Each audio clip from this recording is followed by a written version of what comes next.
Brazil এলো না, Argentina এলো না, জার্মানি, ফ্রান্স, স্পেন, কোনো দলের কোনো প্লেয়ার তাকে বাঁচাতে আসলো না। রাত ৩টা, ঘরের সবাই ঘুমিয়ে, কিন্তু রাকিবের চোখে ঘুম নেই। আজ তার প্রিয় দলের বিশ্বকাপের ম্যাচ। টিভির সামনে বসে চিৎকার করছে, আনন্দে লাফাচ্ছে, আবার কখনো হতাশায় মাথায় হাত দিচ্ছে। হঠাৎ পাশের মসজিদ থেকে ভেসে এলো ফজরের আজান। হাইয়া আলাস সলা, হাইয়া আলাল ফালা, নামাজের জন্য আসো, কল্যাণের জন্য আসো। সে টিভির শব্দ আরও বাড়িয়ে দিল। নিজের মনকে বলল, আজকের ম্যাচটা অনেক গুরুত্বপূর্ণ, নামাজ পরে পড়ব। কিন্তু আফসোস, আর পরে তার নামাজ পড়া হলো না। সেই দিনই অফিস থেকে ফেরার পথে একটি দুর্ঘটনা সারা জীবনের অনেক সময় কান্না বয়ে নিয়ে আসে। চোখ খুলতেই সে দেখল চারদিকে অন্ধকার, সামনে দুজন কঠিন চেহারার ফেরেশতা।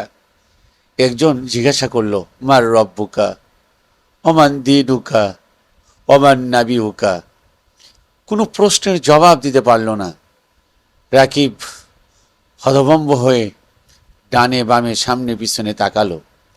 তার মনে পড়ল বিশ্বকাপের শত শত খেলোয়াড়ের নাম, হাজারো গোলের স্মৃতি, কিন্তু খবরে কোনো দলের জার্সি তাকে বাঁচাতে এলো না।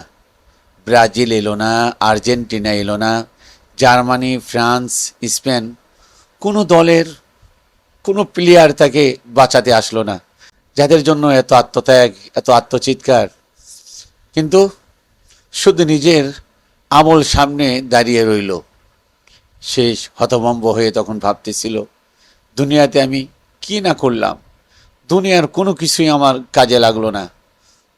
তখন যেন দূর থেকে ভেসে এলো আল্লাহর বাণী, অমাল হায়াতুদ দুনিয়া ইল্লা মাতাউল গুরুর। দুনিয়ার জীবন তো প্রতারণার সামান্য ভোগ বিলাস ছাড়া আর কিছুই নয়। সূরা আল ইমরান 185 নং আয়াত। আরেকটি ঘোষণা কানে বাজলো, কুল্লু নাফসিং যায়িকাতুল মাউত। প্রত্যেক প্রাণীকেই মৃত্যুর স্বাদ গ্রহণ করতে হবে। সূরা আল ইমরান 185।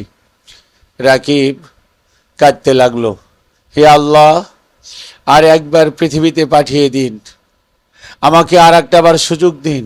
এবার আমি আজানের ডাকে সাড়া দেব, নামাজ ছাড়ব না, মিথ্যে বলবো না, ওয়াদা ভঙ্গ করব না, সময় নষ্ট করব না।